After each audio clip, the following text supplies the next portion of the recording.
అధ్యాయం రక్తబీజ వధ. రక్తబీజుడు అంటే ఒక చెడు ఆలోచన మొదలైతే అది అనేక రకాలుగా విస్తరిస్తుంది. దానికి ఫ్రెండ్స్ ఒకదాని నుంచి ఒకటి బంద్ అయితే ఇంకొకటి, ఇట్లా ఒక విస్తారం,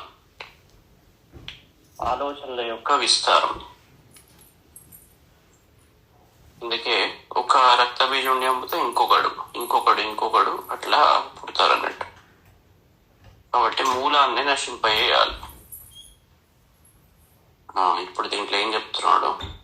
ఓం ఋషిరువాచ చండేచ నిహతే దైత్యే ముండేచ వినిపాతితే బహుళేషు చ సైన్యేషు క్షైత్యేష్వసురేశ్వర. చండు చచ్చిపోయినాడు, ఇది సతీ సప్తమి అన్నట్టు.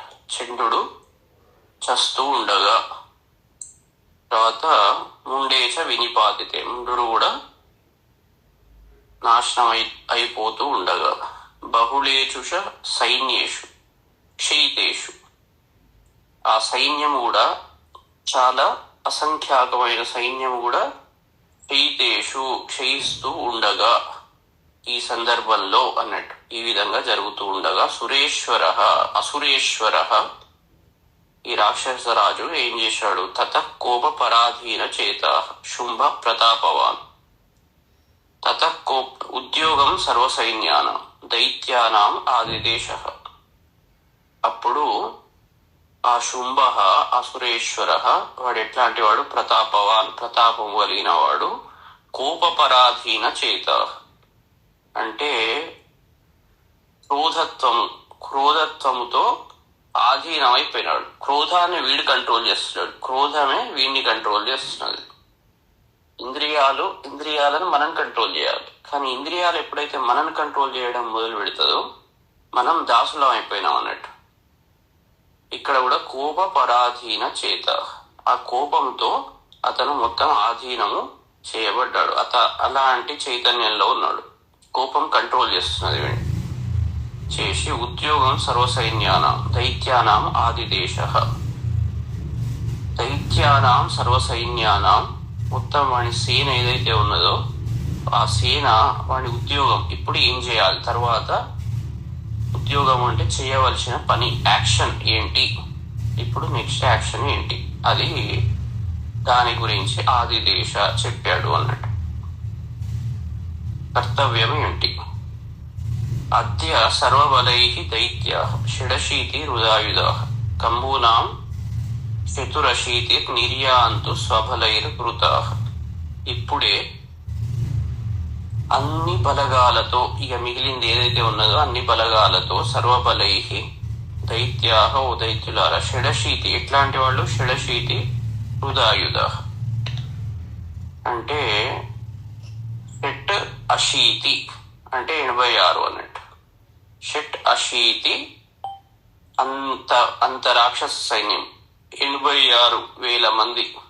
షట్ అశీతి హృదాయుధ 86 అంత సైన్యాన్ని వేసుకొని, తర్వాత కంబూనాం చతురశీతి అంటే 84,000 లక్షలు కోట్లు ఏమన్నా అనుకోవచ్చు, అంత వాటితో. కంబూనాం అంటే శంఖ సైన్యంతో. శంఖ సైన్యం అంటే ఇక వాళ్ళు లొల్లి చేసుడు అన్నట్టు, వాళ్ళ పని శంఖాలు ఊదుకుంటూ డిస్టర్బ్ చేయడం. రాక్షసులు ఎట్లా ఉంటారు ఇప్పుడు డిస్కోలు వాటిల్లో ఏంటి, లొల్లి పెడుతూనే ఉంటారు, పెట్టి మొత్తం అందరూ మంచిని మొత్తం డిస్టర్బ్ చేస్తారు. అదంతా రాక్షసత్వం అన్నట్టు. అక్కడ మీరు ఏది ఫోకస్ చేసి ఏ పని చేయలేరు, చదువుకోలేరు, ఏ పని చేయలేరు, మంచి పని. ఇక్కడ వీళ్ళు కంబూనాం శంఖ సైన్యాన్ని అందరినీ తీసుకుపోయి, కోటి వీర్యాణి 50 అసురాణం కులాని వై శతంకులాని ధౌమ్రాణం నిర్గచ్చంతు మమాజ్ఞేయ. ఇక అన్ని కులాలు, వాడు వేరే కులం వీడు వేరే కులం, ఇట్లా ఆ రాక్షస కులాలు ఎన్ని ఉంటాయో, అంటే ఇన్ని రకాల రాక్షస తత్వాలు ప్రపంచంలో ఉంటాయో, ఒక్కొక్కటి ఒకటే రకం ఉండదు, ఇదానికి లెక్కలేదు. అది కాకుంటే ఇది కాకుంటే ఇంకోటి కాకుంటే ఇంకోటి. లొల్లి పెట్టేందుకు ఏదో కారణం కావాలి. మనిషికి ఏంటంటే మంచిగా ఉండేందుకు వెతుకు, యద్భావం తద్భవతి. ప్రతిదాన్ని ప్రపంచంలో మనం చూసే విధానాన్ని బట్టి ఉంటుంది. ప్రతిదాన్ని అద్భుతంగా చూడవచ్చు, ప్రతిదాన్ని చండాలంగా చూడవచ్చు. ఒకసారట కృష్ణుడు దగ్గరికి వస్తారు. ఎవరు? ధర్మరాజు, దుర్యోధనుడు వచ్చి మేము ఎలాంటి వాళ్ళము అని, నేను రాజు అంటే నేను రాజు అంటే మేము గొప్ప. అప్పుడు దుర్యోధనుడిని పంపుతాడు. పంపి ఈ రాజ్యంలో ఒక్కడైనా మంచివాడు ఉన్నాడు, పోయి వెతుక్కరా అంటాడు.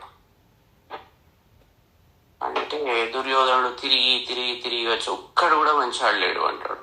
ఎందుకంటే వాడి దృష్టి అంతా దుష్ట దృష్టి కాబట్టి వాళ్ళు అన్ని చెడ్డ గుణాలే కనబడతాయి ఎక్కడ చూసినా. కాబట్టి రాజ్యంలో ఒక్కడు కూడా మంచివాడు లేడు అని వాడు వెనుకకు వస్తాడు. తర్వాత ధర్మరాజును పిలుస్తాడు. రాజ్యంలో ఒక్క చెడ్డాడున్నాడు, నువ్వు వెతుక్కరా అంటాడు. అంటే మొత్తం వెతికి ఒక్క చెడ్డాడు లేడు, అందరు మంచివాళ్లే ఉన్నారంటాడు. దీన్ని బట్టి ఏం తెలుస్తున్నదంటే మన దృష్టికోణంతో ప్రతి వాళ్ళల్లో మంచి చెడులు రెండు ఉంటాయి. ధర్మరాజు ఏం చూశాడు, ఎక్కడ మంచి ఉన్నదో దాన్ని మాత్రమే చూసుకుంటూ వెళ్ళిపోయినాడు. ప్రపంచంలో చూస్తే మంచి చెడులు రెండు ఉంటాయి. మన చిత్తాన్ని బట్టి మనకు అవే దర్శనం ఇస్తుంటాయి. మన చిత్తాన్ని బట్టి, మన లక్షణాలను బట్టి ఏది కనబడాలో అవే కనబడుతుంటాయి. దాని మీదనే మీరు ఏకాగ్రత పెడుతుంటారు. మంచి మీద ఎప్పుడైతే చిత్తం పెడతారో మీ మనసు ప్రశాంతంగా ఉంటుంది. చెడు మీద చిత్తం పెడితే అది ఎప్పుడు అశాంతికి లోన్ చేస్తుంది. ఇప్పుడు మన జీవితంలో కూడా ఎన్నో ఎక్స్పీరియన్సెస్ ఉంటాయి. ఎప్పుడు చెడ్డ ఎక్స్పీరియన్సెస్ పిలుచుకొని తవ్వుకొని దాంతో ఏడుస్తుంటారు అన్నట్టు. మంచి అది ఎక్కడ దొరకలేదు, మంచి కూడా అయ్యి ఉంటది కదా, అవి అసలు టచ్ చేయరు. ఎప్పుడు చెడ్డ ఎక్స్పీరియన్సెస్ ని మనం పుల్ చేసుకుంటాం, డేటాను, వైరస్ ని పుల్ చేసుకొని దాంతో ఎంజాయ్ చేస్తుంటాం. తర్వాత మంచిని కూడా పుల్ చేసుకొని మనం దాంతో ఆనందం అనుభవించవచ్చు కదా, అట్లా చేయం. అంటే రాక్షస తత్వాలు అనేక రకాలు అంట. వాటిని ఏదో కారణం ఉండాలి పెట్టుకోవడానికి. అంటే మనం మంచిగా ఉండదలుచుకుంటే చాలా కారణాలు ఉన్నాయి, చెడ్డగా ఉండదలుచుకుంటే కూడా చాలా కారణాలు ఉంటాయి. ఇట్లనే మొత్తం ఏం చేశాడు, కోటి వీర్యాణి పంచాశత్ అసురాణాం కులాని వై, ఎన్ని ఉన్నాయో అన్ని కులాలను పిలిచాడు. తర్వాత శతం కులాని ధౌమ్రాణ నిర్గచ్చంతు మమాజ్ఞయ. ధౌమ్ర అంటే ఇదో జాతి, అంటే ఇక వాళ్ళ లక్షణాలను బట్టి ఒక కేటగిరీలో పెట్టారు అన్నట్టు. అజ్ఞానులు ఒక కేటగిరీ, లొల్లి పెట్టేటాళ్ళు ఒక కేటగిరీ, నస పెట్టేటాళ్ళు ఒక కేటగిరీ, ఇట్లా ఉంటాయి కదా. సో ఇట్లా అందరినీ పిలిచి పంపాడు అన్నట్టు. కాలక దౌర్హృద మౌర్య కాలకేయ తథాసుర యుద్ధాయ సజ్జా నిర్యాంతు ఆజ్ఞేయ త్వరిత మమ. కాలకులని, తర్వాత దుర్హృద అంటే మంచి మనసు కాని వాళ్ళు, అంటే దుష్ట హృదయము కలిగిన వాళ్ళు, ఇట్లా అనేక జాతులు. ముర అనే ఒక జాతి, ఆ మురకు సంబంధించిన వాళ్ళు మౌర్యులు. కాలకేయులు మహాభారతంలో వస్తాయి వీళ్ళందరూ. ఇలాంటి అనేక జాతులను పిలిచాడు. పిలిచి యుద్ధాయ సజ్జా నిర్యాంతు ఆజ్ఞేయ త్వరిత మమ, నా యొక్క ఆజ్ఞ చేత తొందరగా, అంటే ఆజ్ఞ ఇచ్చాడన్నట్టు వాళ్ళకు. ఇచ్చి ఈ ఆజ్ఞతో వేగంగా పోయి యుద్ధానికి వెళ్ళండి అని వాళ్ళందరినీ, అన్ని జాతుల వాళ్ళని మేల్కొల్పాడు. ఇతి ఆజ్ఞాప్య అసురపతి, ఈ విధంగా ఆదేశించబడి, ఎవరు? శుంభుడు ఏం చేశాడు, ఈ విధంగా ఆజ్ఞాపించి అన్నట్టు. ఆజ్ఞాప్య ఆదేశించి, వాడు ఎలాంటి వాడు? భైరవ శాసన. వాడు చెప్పాడంటే వాడి అంతే, ఇక దానికి తిరుగులేదు. భయపెట్టించే లక్షణాలు కలిగిన వాడు. వీళ్ళందరినీ పిలిచి మీరందరూ పోయి ఆమెను పట్టుకరండి, చంపివేయండి అని ఆజ్ఞాపించాడు. ఆజ్ఞాపించి నిర్జగామ మహాసైన్య సహస్రై బహుభిర్ వృత, అప్పుడు యుద్ధానికి బయలుదేరాడు. మొత్తం ఇలాంటి ఈ సైన్యం ఇంతకుముందు చెప్పిన ఆ సైన్యాన్ని అంతా తీసుకొని యుద్ధానికి బయలుదేరాడు. ఆయాంతం చండికా దృష్ట్వా తత్సైన్యం అతి భీషణం జ్యాస్వనై పూరయామాస ధరణీకగణాంతరం. అప్పుడు చండిక ఆయాంతం ఆ వస్తున్న అన్నట్టు, తత్సైన్యం ఆ సైన్యాన్ని, ఆ సైన్యం ఎలాంటిది, ఆయాంతం వస్తున్నది, ఆమెకు ఎదురుగా వస్తున్నది. అది ఎట్లా ఉన్నది, అతి భీషణం భయంకరంగా ఉన్న ఆ సైన్యాన్ని దృష్ట్వా చూసి జ్యాస్వనై పూరయామాస ధరణి గగనాంతరం. జాస్వనై అంటే తన యొక్క ధనస్సు యొక్క జా ఏదైతే ఉన్నదో దాన్ని ఒక్కసారి ఇట్లా అన్నది. దాంతో మొత్తం భూమి ఆకాశాలంతా ఆ నాదము వ్యాపించింది, దానితో నింపింది అన్నట్టు. పూరయామాస మొత్తం ఆ యొక్క చప్పుడుతో, ఆ నాదంతో, జా యొక్క చప్పుడుతో భూమి ఆకాశాలను నింపివేసింది. తతసింహో మహానాదం. వాళ్ళు ఏం చేసుకున్నారు, కంపూనాం శంఖ సైన్యాన్ని వాళ్ళు వీళ్ళు దుష్టతత్వంతో వాళ్ళు వస్తే, ఈమె ఇప్పుడు మనం మామూలుగా ఇంట్లో చదువుకుంటున్నాం, ఒక తపస్సు చేస్తున్నాం లేదా ఏదో జపం చేస్తున్నాం అనుకోండి, చుట్టూ అందరూ ఏమని పనులు వాళ్ళు చేస్తుంటారు లొల్లి. వీడు ఇక్కడ పని చేస్తున్నాడు కొంచెం ప్రశాంతంగా చేద్దామని ఉండదు కదా. ఇన్ జనరల్ అట్లా ఎక్కడైనా గుళ్ళో వాడు చేసుకుంటుంటాడు, ఇక చుట్టూ నడుస్తూనే ఉంటది లొల్లి. అదంతా ఒక రకంగా మిమ్మల్ని డిస్టర్బ్ చేస్తుంటది. దాన్ని తట్టుకోవాలంటే మీరేం చేయాలి, మీ యొక్క మంత్రనాదంతో దాన్నంతా మీ మైండ్ను కంట్రోల్ చేసుకోవాలి.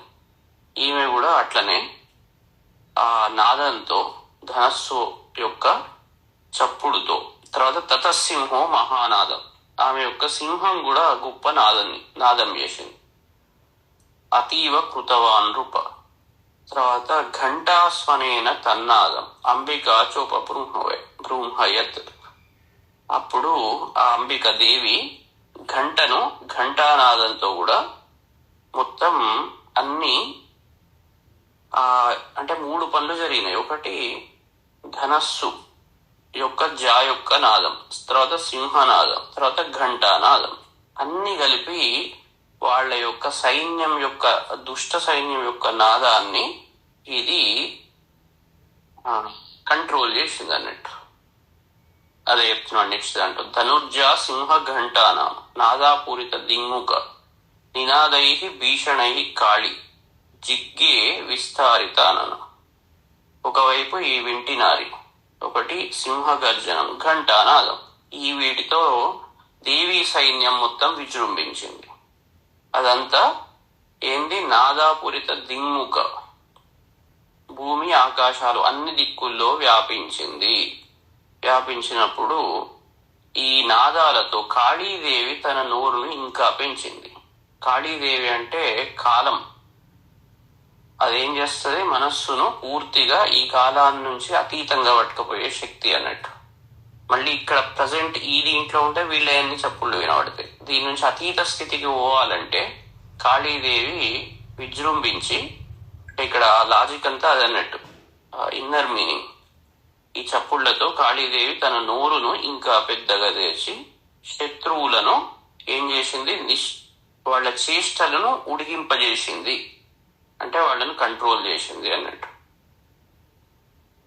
తం నినాదం ఉపశ్రుత్య, ఈ నాదాన్ని విని దైత్య సైన్యై చతుర్దిశం దేవి సింహస్తథాకాళి సరోషై పరివారిత. ఇప్పుడు వీళ్ళు ఏం చేశారు, ఈ నినాదాన్ని, దేవి యొక్క నాదాన్ని విని దైత్య సైన్యై, దేవి ఫస్ట్ దైత్య సైన్యై నినాదం, వాళ్ళ యొక్క నినాదాన్ని విని 4 దిక్కుల నుండి దేవి సింహ తథా కాళి, సింహము దేవి కాళి, వీళ్ళు రోషంతో వాళ్లను ఎదుర్కొన్నారు. ఎదుర్కొని ఏతస్మిన్ అంతరే భూప వినాశాయ సురద్విష భవాయ అమర సింహానం అతివీర్య బలాన్విత. ఇప్పుడు ఈ రాక్షస సైన్యం యొక్క సురద్విషం అంటే రాక్షసుల యొక్క వినాశాయ నాశనము కొరకు, ఇక అమరసింహానం అతివీర్య బలాన్విత, ఈ దేవతలు ఎవరైతే ఉన్నారో దేవతల అభివృద్ధి కొరకు, దేవతల యొక్క అభివృద్ధి కొరకు ఏం చేశారు అంటే బ్రహ్మేశ గుహ విష్ణూనాం తతేంద్రస్య చ శక్తయః శరీరేభ్యో వినిష్క్రమ్య తద్రూపై చండికాం యయుః. బ్రహ్మ, తర్వాత ఈశ అంటే రుద్రుడు, గుహ స్కందుడు, తర్వాత విష్ణు, తర్వాత ఇంద్రుడు తతేంద్రస్య, వీళ్ళ యొక్క శక్తులు ఎవరైతే ఉన్నారో వాళ్ళ శరీరం నుంచి శరీరేభ్యో వినిష్క్రమ్య వాళ్ళ శరీరాల నుంచి బయటికి వచ్చి తద్రూపై ఆ రూపాల చేత ఆ రూపాలన్నీ చండికామ్యయు చండీదేవిని సమీపించింది. వాళ్ళ శరీరం నుంచి ఈ శక్తులన్నీ బయటికి వచ్చి చండీదేవిని సమీపించింది. ఇక వీళ్ళ రాక్షస సైన్యాన్ని మొత్తం నాశనం చేయాలి అని నిశ్చయించుకొని అందరు దేవతల నుంచి శక్తులు బయటికి వచ్చినవి. యస్య దేవస్య తద్రూపం యథాభూషణ వాహనం తద్వదేవ హి తచ్చక్తి అసురాన్ యోద్ధుం ఆయయౌ. దేవస్య యద్రూపం, ఆ దేవత యొక్క రూపం ఏ విధంగా ఉంటుందో, యథాభూషణ వాహనం, భూషణాలు ఏవైతే ఉంటాయో వాహనం ఏదైతే ఉంటుందో, తద్వదేవ అదే విధంగా, ఎవరికి ఏదైతే న్యాచురల్ గా శక్తి ఉంటుందో అదే వాళ్ళు ప్రయోగించగలుగుతారు. అదే విధంగా ఇక్కడ కూడా ఆ దేవతల యొక్క రూపము, వాహనము, భూషణాలు అన్ని దానికి తగ్గట్టుగా శక్తులు అలానే కనబడుతున్నాయి అన్నట్టు. తచ్చక్తి అసురాన్ యోద్ధుం ఆయయు, ఈ రాక్షసులతో యుద్ధం చేయడానికి వచ్చినవి. ఇక ఒక్కొక్క దాని గురించి చెప్తున్నాడు. హంసయుక్త విమానాగ్రే సాక్ష సూత్ర కమండలు ఆయాత బ్రహ్మణ శక్తి బ్రహ్మాణి సాభిధీయతే. హంసయుక్త విమానాగ్రే, ఇక బ్రహ్మశక్తి ఏ విధంగా ఉన్నది, హంసతో కూడిన, హంస ఏదైతే ఉంటుందో ఆ దానితో కూడిన విమానం, అంటే దాని మీద హంస మీద కూర్చున్నది అన్నట్టు. కూర్చొని సాక్ష సూత్ర కమండలు, అక్షసూత్రము, బ్రహ్మ ఏం చేస్తాడు, తపస్సు చేసుకుంటూ తపశ్శక్తిని, ఇప్పుడు ఎవరితోనో యుద్ధం అయింది పాకిస్తాన్తో, యుద్ధం అయినప్పుడు ఒకడు ఫీల్డ్ మీద యుద్ధం చేస్తారు, ఒకళ్ళు వెనుక నుంచి సపోర్టింగ్ ఉంటది, ఒకటి అందరి ఆశీర్వాదాలు ఉంటాయి, ఒకడు యజ్ఞాలు చేస్తుంటాడు, ఒకళ్ళు జపాలు చేస్తుంటారు, ఒకళ్ళు మోరల్ సపోర్ట్, ఇట్లా ఒకళ్ళు పబ్లిష్ చేసి వేరే వేరే వాళ్లకు అన్నపానాదులు ఎట్లా ఉండాలి అన్ని చేస్తుంటారు. అందరు ఒకటే పని చేయరు, ఇక మొత్తం అందరు లైన్ మీదకి వచ్చి యుద్ధం చేస్తారు. అనేక సినిమా జరుగుతున్నదంటే హీరో, మనం ఏమనుకుంటాం హీరోనే మొత్తం చేస్తున్నాడు, వీళ్ళదే మొత్తం నడుస్తుంటది. కానీ దాని వెనుక ఎంతమంది ఆర్టిస్టులు ఉంటారు, పాట ఇవ్వడం, అబ్బా హీరో ఎంత అద్భుతంగా పాడుతున్నాడు, ఆ పాట అసలు రాసింది ఎవరు, లిరిసిస్ట్ ఎవరు, దాన్ని పాడింది ఎవరు, తర్వాత మ్యూజిక్ కంపోజ్ చేసింది ఎవరు, మిగిలిన వాళ్ళు సపోర్టింగ్ వాళ్ళు ఎవరు, ఎంతో మంది ప్రయాసం ఉంటది. ఏది కూడా ఇట్లా మనకు బయట కనబడేది ఒకటి, వెనుక చాలా బ్యాక్గ్రౌండ్ ఉంటది. అదే విధంగా ఇక్కడ కూడా ఈ యుద్ధంలో అనేక విధమైన శక్తులు అన్నట్టు. బ్రహ్మశక్తి ఆమె పని ఏంటి, జపం చేసుడు, తపస్సు చేయడం, అది బ్రాహ్మీ శక్తి యొక్క పని. ఆమె దానికి తగ్గట్టుగా ఆ వేషంలో వచ్చేసింది. తర్వాత మాహేశ్వరి వృషారూఢ త్రిశూల వరధారిణి మహాహివలయ ప్రాప్త చంద్రరేఖ విభూషణ. ఇక మాహేశ్వరి శక్తి, ఆమె వృషభం ఎక్కి వచ్చి వృషారూఢ త్రిశూల వరధారిణి, త్రిశూలాన్ని పట్టుకొని వచ్చింది. త్రిశూలము వరము, త్రిశూల వర శ్రేష్టమైన త్రిశూలాన్ని ధరించి అహివలయ సర్పాలతో చుట్టుకొని చంద్రరేఖ విభూషణ, పైన చంద్రరేఖ, దాంతో ఆ శక్తి వచ్చింది. తర్వాత కౌమారి శక్తి హస్తాచ మయూర వరవాహన, ఇక కౌమారి కుమారస్వామి యొక్క శక్తి, చేతిలో శక్తి హస్త, శక్తి ఆయుధం, కుమారస్వామి ఆయుధం శక్తి, ఆ శక్తిని పట్టుకొని ఆమె వచ్చింది. మయూర వరవాహన, మయూరాన్నికి వచ్చింది. యోద్ధుం అభ్యాయయౌ దైత్యాన్ అంబికా గుహరూపిణి, ఈ అంబిక ఎవరైతే ఉన్నారో కౌమారి గుహరూపిణి, గుహాశక్తి అంటే లోపల ఉన్న కుమారస్వామి యొక్క శక్తి ఏంటి అంటే కుండలిని శక్తి అన్నట్టు. అది నిగూఢంగా ఉంటది, లోపల ఉండే కౌమార శక్తి. అది ఈ రాక్షసులతో యుద్ధం చేసేందుకు బయటికి వచ్చింది. తథైవ వైష్ణవీ శక్తి, తర్వాత వైష్ణవి శక్తి, అది గరుత్మంతుని గరుడోపరి సంస్థిత, విష్ణు వాహనమైన గరుత్మంతుడి మీద ఎక్కి అది వచ్చింది. శంఖచక్ర గదాశాంగ ఖడ్గహస్తాభ్యుపాయయం, శంఖము, చక్రము, గద, శాంఘాయుధం, ధనస్సు అన్నట్టు, ఖడ్గం ఇవన్నీ చేతిలో పెట్టుకొని ఆమె వచ్చింది. అభ్యుపాయయం. తర్వాత యజ్ఞవారాహం అతులం రూపం యా బిభ్రతో హరే శక్తి సాప్యాయౌ తత్ర వారాహిం బిభ్రతీతను. తర్వాత యజ్ఞవరాహ రూపంలో వారాహి శక్తి వచ్చింది. అది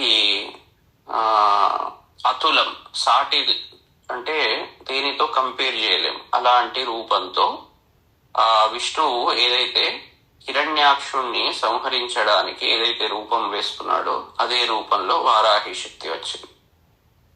తర్వాత నారసింహి నృసింహస్య బిభ్రతి సదృశం.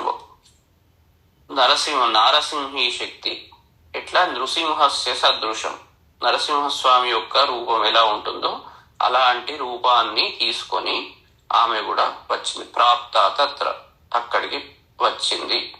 సటాక్షేప క్షిప్త నక్షత్ర సంహతి, అంటే ఈ నరసింహస్వామి ఎట్లనైతే ఇట్లా జూలు కదిలిస్తే తారలన్నీ బయటికి వస్తాయో అట్లా ఆమె యుద్ధ భూమికి వచ్చింది.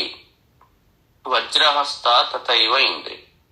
తర్వాత ఇంద్రశక్తి, వజ్రాయుధాన్ని చేతిలో పెట్టుకొని ఇంద్రశక్తి వచ్చింది. గజరాజోపరి సంస్థిత, ఐరావతం మీద కూర్చొని ఆమె వచ్చింది. ప్రాప్త సహస్రనైన, 1000 కళ్ళతో, శక్రస్తతైవ సా యథా శక్రస్తతైవ స. శక్రుడు అంటే ఇంద్రుడు, ఇంద్రుడు ఏ రకంగానైతే ఉంటాడో 1000 కళ్ళు, ఐరావతం, తర్వాత చేతిలో వజ్రహస్తం, వజ్రము అవి పట్టుకొని ఆ శక్తి వచ్చింది. తత పరివృత తాభిః ఈశానో దేవశక్తిభిః హన్యంతాం అసురా శీఘ్రం మమ ప్రీత్యాః చండికాం. ఈ విధంగా దేవశక్తిభిః, ఈ దేవతా శక్తులతో, పరివృత అంటే చుట్టుకోబడి, పరివృత తాభిః దేవశక్తిభిః, ఈ యొక్క దేవతా శక్తులతో చుట్టుకొనబడి ఎవరు? ఈశానః అంటే శివుడు, ఈశ్వరుడు ఏమన్నాడు అంటే హన్యంతాం అసురా శీఘ్రం, ఈ రాక్షసులంతా తొందరగా చంపబడుగాక. మమ ప్రీత్యాహ చండికం అంటే చండికను గూర్చి ప్రీతితో ఆహా చెప్పాడన్నట్టు. శివుని చుట్టూ ఈ శక్తులన్నీ ఉన్నాయి. అప్పుడు చండికను గూర్చి ఈ రాక్షసులందరినీ తొందరగా నువ్వు చంపాలి అని చాలా సంతోషంతో ఆమెతో చెప్పాడు. చెప్తే తతో దేవి శరీరాత్తు వినిష్క్రాంతాతి భీషణ చండికాశక్తి అత్యుగ్ర శివాశత నినాదిని. అప్పుడు దేవీ శరీరాత్, ఈ దేవీ శరీరం నుండి, వినిష్క్రాంత అతి భీషణ, ఈ వినిష్క్రాంత అంటే బయటికి వచ్చింది ఎవరు అంటే చండిక. చండిక ఈ దేవి శరీరం నుండి బయటికి వచ్చి అతి భీషణంగా ఉండి, చండికా శక్తి అత్యుగ్ర ఉగ్రంతో ఉండి, చాలా ఉగ్ర స్వరూపురాలైన చండికా శక్తి శివాశత నినాది అంటే శివ ఒకటి, తర్వాత శత నినాదిని, చాలా భయంకరమైన సౌండ్, అంటే ఏంది అంటే నాదము చేసుకుంటూ ఉన్నది చండిక అంటే అక్కడ నాదశక్తి రూపంలో ఉన్న ఆ దేవి, అక్కడ లోపల శివుడు, ఆత్మస్వరూపుడైన శివుడు ఏం చెప్తున్నాడు? ఈ నాదశక్తితో చెప్తున్నాడు, ఇక నువ్వు మొత్తం రాక్షసులంతా నాశనం చేసే అని చెప్తే ఇప్పుడు ఆ నాదశక్తి చెప్తున్నది అన్నట్టు. సాచాహ ధూమ్ర జటిలం ఈశానం అపరాజిత, ఈమె అపరాజిత, ఈ నాదశక్తి ఏదైతే ఉన్నదో మంత్రశక్తి అపరాజిత, ఆమెకు పరాజయము లేదు. దూతత్వం గచ్చ భగవన్ పార్శ్వం శుంభ నిశుంభయో, ఆమె ఇప్పుడు అపరాజిత శక్తి, ఆమె ఏమంటున్నది? అపరాజిత బయటికి వచ్చింది అన్నట్టు. ఆ యొక్క శక్తికి పరాజయము అనేది లేదు ఎప్పుడు. అది ఎట్లాంటిది ఆ అపరాజిత అంటే ఉగ్రశక్తి. ఉగ్రశక్తి అంటే మళ్ళీ ఉగ్రం అంటే కోపం అని తీయకుండా ఉగ్రశక్తి అంటే దుష్ట సంహారము చేసేది. మనలో ఉన్న సంపూర్ణ అందరూ రాక్షసులను చంపగలిగే శక్తి అన్నట్టు. నాదం ఏదైతే ఉంటుందో ఓంకార నాదం అనుకోండి, బీజాక్షర నాదం, మంత్రనాదం. ఆ నాదం ఏం చేస్తుంది, మనలో ఉన్న అన్ని వేరే దుష్ట ఆలోచనలన్నిటినీ ఖండించి వేయగలుగుతుంది. చిత్తవృత్తి నిరోధం యోగం. చిత్తవృత్తి ఎలా కావాలి మరి అంటే మంత్రనాదంతో కావాలి. ఆ మంత్రనాదంతో ఆ గురువు యొక్క ఎమోషన్ అంటే భావము ఎప్పుడైతే జోడి అవుతుందో అది ఒక అగ్నిలాగా వచ్చి ఆత్మతో సంధానం అవుతుంది అన్నట్టు. అయితే ఇక్కడ ఈ అపరాజిత శక్తి ఎలాంటిదంటే నాదశక్తి అన్నట్టు. ఆమె శివుని గురించి చెప్తున్నది, శివుణ్ణి అంటున్నది. ఏమంటున్నది అంటే దూతత్వం గచ్చ భగవన్ పార్శ్వం శుంభని శుంభయో. శుంభని శుంభుల దగ్గరికి ఓ భగవన్, ఓ దేవా, నువ్వు దూతలాగా వెళ్ళి వానికి చెప్పు పరిస్థితి, నువ్వు నాతో పెట్టుకోకు అని. దూత పని ఏంటి, యుద్ధం చేయకనవసరంగా మౌనంగా ఉండు అని నువ్వు చెప్పు అని దూతలాగా శివుణ్ణి ఆమె సెలెక్ట్ చేసి బ్రూహి శుంభం నిశుంభంచ దానవౌ అతి గర్వితౌ దానవావతి గర్వితౌ అన్నాడు. దానవౌ ప్లస్ అతి గర్వితౌ దానవావతి గర్వితౌ. శుంభం నిశుంభంచ ఆ శుంభుడు నిశుంభుడు వాళ్ళను గురించి, వాళ్ళు ఎట్లాంటి వాళ్ళు అంటే దానవౌ దుష్టులు, అతి గర్వితౌ బాగా మదం ఉన్నవాళ్ళు, అలాంటి వాళ్ళను గురించి చెప్పుము. ఈ విధంగా చెప్పుము. ఏం చెప్పు, ఏ చాన్యే దానవాస్తత్ర యుద్ధాయ సముపస్థిత. ఆ యుద్ధోన్ముఖులైన వీళ్ళు ఎవరైతే ఉన్నారో యుద్ధముఖులకు సముపస్థిత అంటే యుద్ధోన్ముఖులైనారు అన్నట్టు.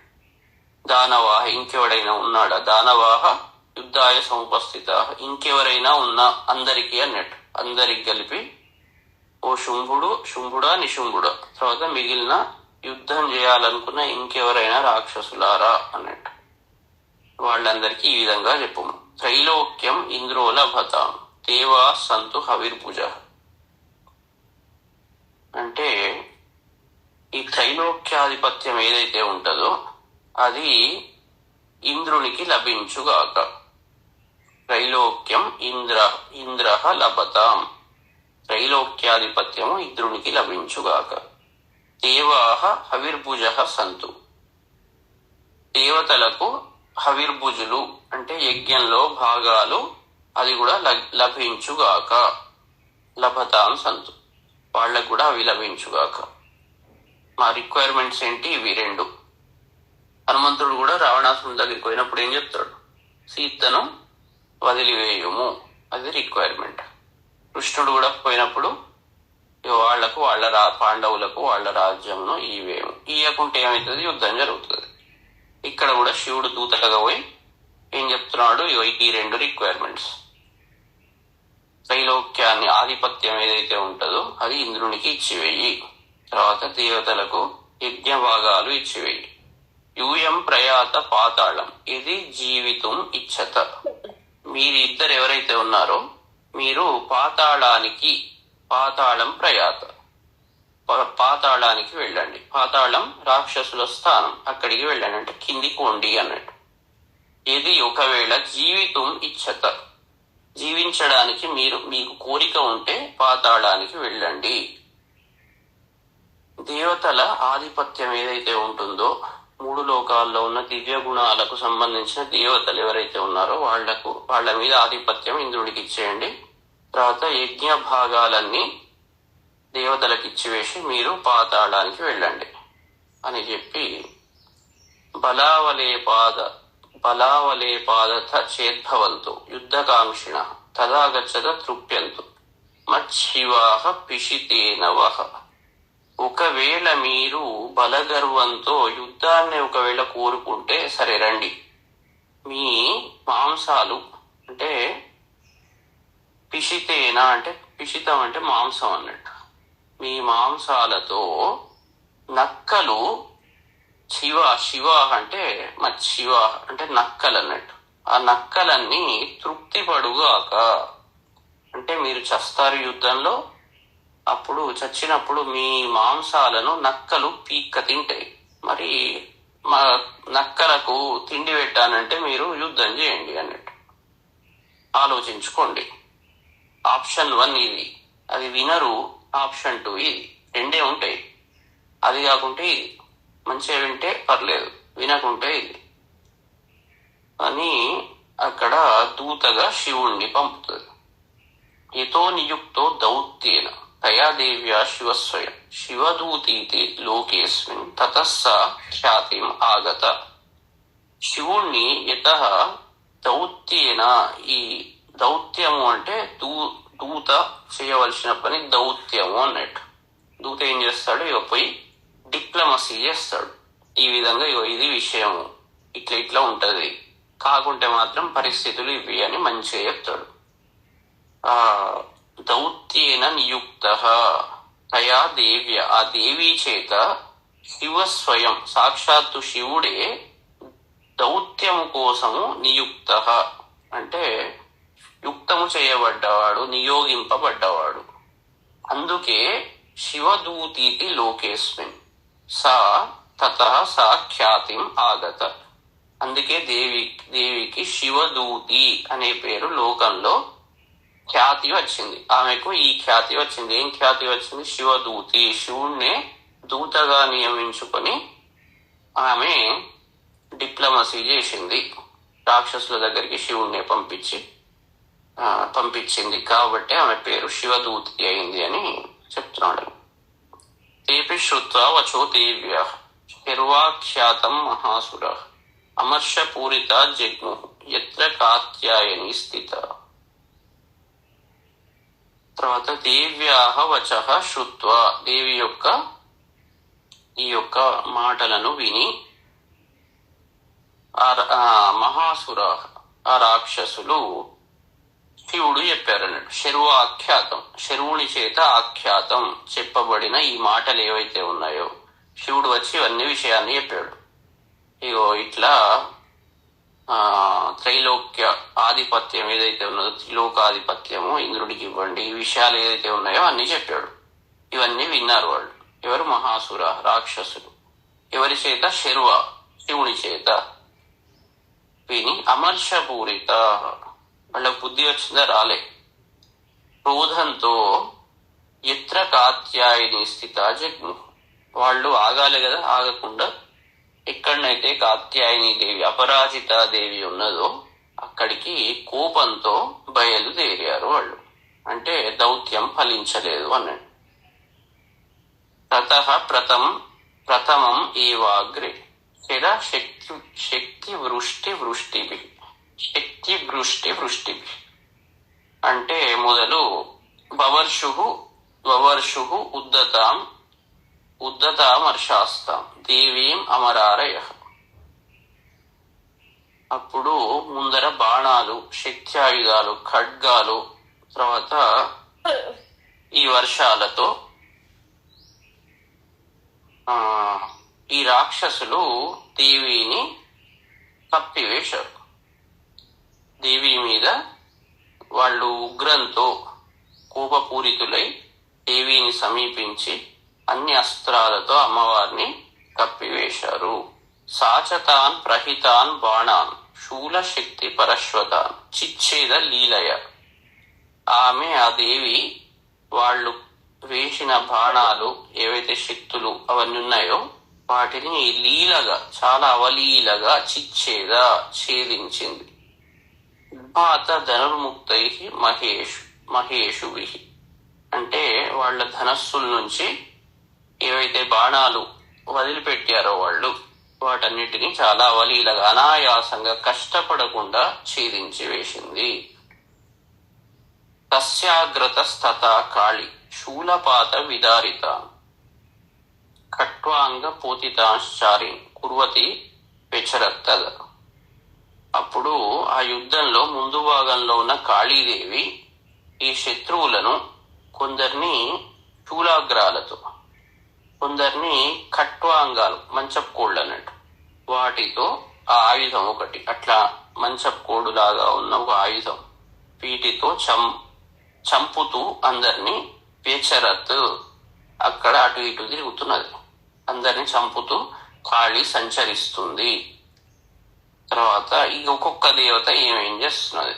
ఇంతకుముందు అందరు దేవతల శరీరాల నుంచి పుట్టిన వాళ్ళ శక్తులు ఎవరైతే ఉన్నారో వాళ్ళు ఏ విధంగా యుద్ధం చేస్తున్నారు అని ఇక్కడ చెప్తున్నాడు. కమండలు జలాక్షేప హతవీర్యాన్ హతౌజస బ్రహ్మాణీచ కరోచ్చత్రున్ ఏన స్మద్ధావతి. అప్పుడు బ్రహ్మశక్తి అయిన బ్రహ్మాణి ఎవరైతే ఉన్నారో ఆమె ఏం చేస్తున్నది, తన కమండలంలోని నీళ్లను ఎక్కడెక్కడ తిరుగుతున్నదో ఆ రాక్షసుల మీద ఆమె వదిలిపెడుతున్నది. వదిలిపెట్టి వాళ్లను బలహీనులుగా చేస్తున్నది. బలహీనులుగా, తేజోహీనులుగా వాళ్లను హతౌజస, వాళ్ళ తేజస్సును హరిస్తూ వాళ్ళ వీర్యాన్ని హరిస్తూ వేటితో, తన కమండలంలోని జలంతో ఆమె జపం చేస్తూ తపశ్శక్తితో, ఆ తపశ్శక్తి అంతా నీళ్లలో దాగి ఉంటది. ఆ నీళ్లలో, కమండలంలో నీళ్లను చల్లుతుంటే ఆ శత్రువుల యొక్క తేజమంతా హరింపబడుతున్నది, వాళ్ళ వీర్యమంతా తగ్గిపోతున్నది. ఆ విధంగా బ్రహ్మాణి శక్తి అక్కడ యుద్ధం చేస్తున్నది. తర్వాత మాహేశ్వరి త్రిశూలేన తథా చక్రేణ వైష్ణవి దైత్యాన్ జఘాన కౌమారి తథా శక్త్యాతి కోపన. ఇక ఒక్కొక్కళ్ళు మాహేశ్వరి శక్తి ఆమె ఏం చేస్తున్న త్రిశూలంతో, వైష్ణవి శక్తి చక్రంతో దైత్యాంజగాన దైత్యులను, ఈ రాక్షసులను చంపివేస్తుంది. కౌమారి తథా శక్త్యా అతి కోపన, అతి కోపంతో శక్తి ఆయుధంతో కౌమారి ఏం చేస్తున్నది, దైత్యాంజగాన మళ్ళీ అదే రాక్షసులను చంపివేస్తున్నది. అంటే మనలో ఉన్న వివిధ రకాల ఈ దుష్టతత్వాలు, దురాలోచనలను మనం అనేక విధాలుగా తగ్గించుకుంటాం. ఒకటే ఉండదు. ఒకటేమో మనం రోజు ఇప్పుడు క్లాస్ వింటున్నాడు, ఈ క్లాస్ వినడం ద్వారా ఆ నాలెడ్జ్ లోపలికి పోతుంటది. అది లోపలికి పోయి మన దురాలోచనలను కంట్రోల్ చేస్తుంటది. తర్వాత రెండవది మీ ఆలోచన, ఈ విన్న విషయాలను మళ్ళీ మళ్ళీ మథనం చేయడం ద్వారా, అందుకే శ్రోతవ్య మంతవ్య, ఆలోచన ద్వారా రెండవది. మూడవది గురువు చెప్పిన ఏదైతే జపము ద్వారా ఆ విషయాలను, జపం అంటే ఆ మంత్ర జపం అంటే చెప్పిన విషయాలను మళ్ళీ మళ్ళీ మాటి మాటికి స్మరించడం ద్వారా ఆ బీజాక్షరాలను, వాటిని, బీజాక్షరం అంటే అది కూడా డీప్ డౌన్ ఒక ఆలోచన, అన్నిటిని స్మరించడం ద్వారా, జపం చేయడం ద్వారా ఆ రాక్షస శక్తి, ఆ దుష్ట ఆలోచనలు పైకి లేవు, సర్ఫేస్ మీదకి రావు. తర్వాత మీరు రోజు చేసే పనులు ఏవైతే ఉంటాయో, మీ చుట్టుపక్కల వాళ్ళతో ఇంటరాక్షన్స్, మీరు చేసే యాక్టివిటీస్ అన్ని ఉంటాయో, ప్రతి పని కూడా మీకు మిమ్మల్ని ఒక మంచి దారిలో పెట్టడానికి, ధర్మ మార్గంలో పెట్టడానికి ఉపయోగపడతాయి. కాబట్టి ఇక్కడ వివిధ రకాల శక్తులు, ఒకటే చేయంగానే సరిపోదు. మన లోకంలో ఎన్ని పనులు ఉంటాయో అన్ని పనుల ద్వారా ఏదో ఒక మనకు హెల్ప్ వస్తూనే ఉంటది కంటిన్యూస్ గా. పొద్దున ఒకసారి మొత్తం ఈ రకంగా బ్రహ్మశక్తి తపశ్శక్తితో వస్తుంది. ఒకటి విద్యాశక్తి, వినడం, విషయాలన్నిటిని వినాలి మంచిగా. తర్వాత ఆ విన్న విషయాలన్నీ మీలో సంచరిస్తుంటాయి. జపం చేసుకునేటప్పుడు ఇవే థాట్స్ జనరేట్ అవుతాయి చాలా డీప్ డౌన్. వాటితో రాక్షస శక్తులు నిద్రలేవు. ఇవన్నీ మీరు చేయకుంటే సినిమా చూసి వచ్చారు, లేదా ఏదో వచ్చి తప్ప అక్కడికి పోయినారు ఫలానా దానికి, అవన్నీ థాట్స్ అన్ని మీలో తిరుగుతున్నాయి. మీరు జపం చేసినా గవే థాట్స్ వస్తాయి. వాళ్ళు అక్కడ కొట్టుకున్నారు, వీడి చేశాడు, వాడది చేశాడు, వాడది చేశాడు, గివే థాట్స్ వస్తాయి. దీనివల్ల మీరు డిస్టర్బ్ అవుతారు, శాంతి ఉండదు, మనసులో అశాంతి ఉంటుంది. కాబట్టి ఇప్పుడు ఈ క్లాస్ వినిపోయినారు, ఈ థాట్సే వస్తాయి, మీకు తెలియకుండా కూడా కంటిన్యూ అవుతుంటాయి. దానికి కొంతవరకు దాని ఎఫెక్ట్ నడుస్తూనే ఉంటుంది. సినిమా చూసి వచ్చారు, సినిమా థాట్సే నడుస్తాయి, అదే ప్రపంచంలో ఉంటారు. అందుకే యద్భావంతద్భవతి, బ్రహ్మేత్యుపాసిత బ్రహ్మవాన్ భవతి. బ్రహ్మను ఉపాసిస్తే మీరు బ్రహ్మ అవుతారు. తర్వాత మనుష్యతత్వాన్ని ఉపాసిస్తే మనుష్యతత్వంలోనే ఉంటారు, దివ్యతత్వాన్ని ఉపాసిస్తే దివ్యతత్వం. ఏది ఆలోచిస్తే మనిషి అదే అవుతాడు. భయంలో ఉంటే భయమే, అయ్యో అక్కడ ఏదో అవుతుంది అంటే అది నిజమే అవుతుంది. ఎందుకంటే వాళ్ళ చిత్తం అంతా అదే రకంగా ఉంటది, అదే కనబడుతుంటది. కాబట్టి మన ఆలోచనలను కంట్రోల్లో పెట్టుకోవాలంటే మన రోజు యాక్టివిటీస్, అందుకే సత్సంగం చాలా ఇంపార్టెంట్ జీవితంలో. సత్సంగం ఉండకుంటే మనిషి ఎప్పుడు పతనమే అవుతాడు. 6-5 వరకు కూడా చెప్పా, మళ్ళీ చెప్తున్నా, చాలా మంచి గుర్తు పెట్టుకోండి. అప్పుడే జీవితాన్ని అమృతమయం చేసుకోగలుగుతారు. సంసార విషవృక్షస్య ద్వేఫలే అమృతోపమే.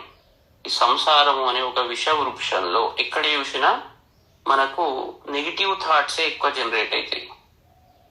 అలాంటి సంసారం అంటే ఏం లేదు, ఈ జీవితం. దీంట్లో ఎక్కడ చూసినా నెగిటివ్ థాట్స్ జనరేట్ కావడానికి అవకాశం ఎక్కువ ఉన్నది. రాక్షస శక్తులే ఎక్కువ ఉద్భవిస్తుంటాయి ఎక్కడికి పోయినా. అలాంటి దాంట్లో 2 అమృత ఫలాలు. ఒకటి కావ్యామృత రసాస్వాదం. ఇప్పుడు ఏదన్నా రామాయణం, సుందరకాండనో, చండియో, ఇవన్నీ కావ్యాలు. చాలా అద్భుతంగా వీటిని వివరించి చెప్పబడ్డవి మంచి విషయాలు. ఇవి ఒకటి చదవాలి. కావ్యామృత, దాంట్లో ఉన్న రసాన్ని ఆస్వాదించాలి. కావ్యాల్లో ఉన్న రసాన్ని ఆస్వాదించడము ద్వారా ఒకటి. సంగమై సజ్జనై సహ, సజ్జనుల యొక్క సాంగత్యము ద్వారా. సజ్జనుల సాంగత్యం వల్ల మంచి విషయాలే తెలుస్తాయి, మంచి మాటలే మాట్లాడుకుంటారు. అది 2వది. ఈ 2 మాత్రమే అమృత ఫలాలు. అంటే ఈ రెండిటి ద్వారా మిగిలినవన్నీ మీరు హ్యాండిల్ చేయగలుగుతారు. మీరు ప్రతి వాళ్ళ హృదయాల్లో కూడా మీరు మంచి థాట్స్ ను వాళ్ళ యాక్టివేట్ చేయగలుగుతారు. ఇప్పుడు జనరల్ గా ఎలా ఉంటారు జనాలంటే, మీ టాపిక్ ను బట్టి వాళ్ళ నుంచి రెస్పాన్స్ వస్తుంటది. మీరు అనవసరమైన టాపిక్లు ఇస్తే వాళ్ళు అదే తీస్తారు కదా. ఎక్కడి నుంచి ఎక్కడికో దారి తీస్తుంది అది. ఎక్కడనో టాపిక్ మొదలై ఎక్కడనో ఎండ్ అవుతుంది. కాబట్టి మంచి టాపిక్స్, మంచి విషయాలు ఎప్పుడైతే చర్చించుకుంటారో దానివల్ల జీవితం అనేది సాఫల్యం అవుతుంది. ఎందుకంటే ఆ రసంతో మనలో ఉన్న దుష్ట శక్తులన్నీ నశించి మనము, ఎందుకంటే థాట్ వల్లనే శాంతి అశాంతి 2 ఉత్పన్నం అవుతుంది. ఆలోచన చాలా ఇంపార్టెంట్. ఆ ఆలోచన సాత్వికమా, రాజసమా, తామసమా, దాన్ని బట్టి మీకు ఫలితం ఉంటుంది. కాబట్టి ఈ థాట్స్ జనరేట్ మంచివి కావాలంటే 2 మార్గాలు. కావ్యామృత రసాస్వాదనం, తర్వాత సంగమై సజ్జనైస్. ఈ రెండింటి ద్వారానే వస్తాయి. మిగిలినవన్నీ టైం పాస్ అంతే. టైం పాస్ అంటే వాళ్ళు కూడా సజ్జనులు, మేము ప్రతి వాళ్ళు సజ్జనులే. మీరు ఇంట్లో ప్రతి వాళ్ళను సజ్జనులుగా తయారు చేసుకొని అట్లాంటి వాతావరణం క్రియేట్ చేస్తే అంత అద్భుతం. సజ్జనులు అంటే వీళ్ళే అని కాదు, ఎవరైతే మిమ్మల్ని సరైన మార్గంలో పట్టుకపోతారో వాళ్ళందరూ సజ్జనులు.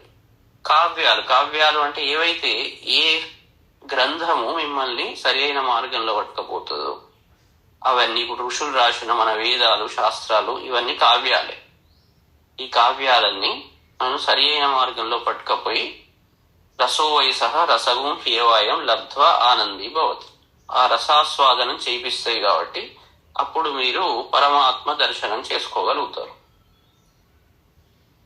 అది విషయం. కాబట్టి ఇక్కడ వివిధ రకాల శక్తులు, బ్రహ్మశక్తి, విష్ణుశక్తి, మాహేశ్వర, రుద్రశక్తి, ఇంద్రశక్తి, కౌమారి, కుమారశక్తి, అన్ని శక్తులు వాళ్ళ పద్ధతుల్లో యుద్ధం చేస్తూ ఈ రాక్షస శక్తులను ఓడిస్తున్నాయి. వాళ్ళ యొక్క శక్తిని, రాక్షస శక్తిని క్షీణింపజేస్తూ దైవ శక్తిని పెంపొందిస్తున్నాయి అన్నట్టు. అది క్షీణిస్తే ఇది పెరుగుతుంది. మలాపకర్షణం జరిగితే కళారోపణం జరుగుతుంది. అట్లా ఇవంతా మన శరీరంలో, మనలో జరిగే నిత్య యుద్ధం. కాబట్టి చాలా జాగ్రత్తగా ఆలోచనలు చాలా కంట్రోల్లో పెట్టుకోవాలి. ఒకటి మొదలైందంటే అది ఓదానికి విస్తరిస్తుంటది అన్నట్టు. కాబట్టి సాధ్యమైనంత అతి తలకాయ నొప్పి వచ్చే ఆలోచనలు వస్తున్నాయంటే పోవాలి, బుక్ పట్టుకోవాలి, లేదా ఒక క్లాస్ ఏదో వినాలి, లేదా నిశ్శబ్దాన్ని చల్లగా పడుకోవాలి. ఏదో ఒక పని చేస్తే అవి కంట్రోల్ అవుతాయి. లేకుంటే పుట్టుకుంటుంది, కార్యరూపం దాల్చే అవకాశం ఉంటుంది. మనసాధ్యాయి వాచావది తత్ కర్మణా కరోతి అని ఒకదాని నుంచి ఒకటి అది ఉధృతం అయిందంటే, ఆలోచన గట్టి పడ్డదంటే అది కార్యరూపం దాలుస్తుంది. కాబట్టి ఇలాంటి వాళ్ళతో మీరు పార్ట్నర్షిప్ పెట్టుకోవాలంటే పార్ట్నర్ చాలా ఇంపార్టెంట్. పుస్తకం కూడా ఒక పార్ట్నర్, గురువు కూడా ఒక పార్ట్నర్.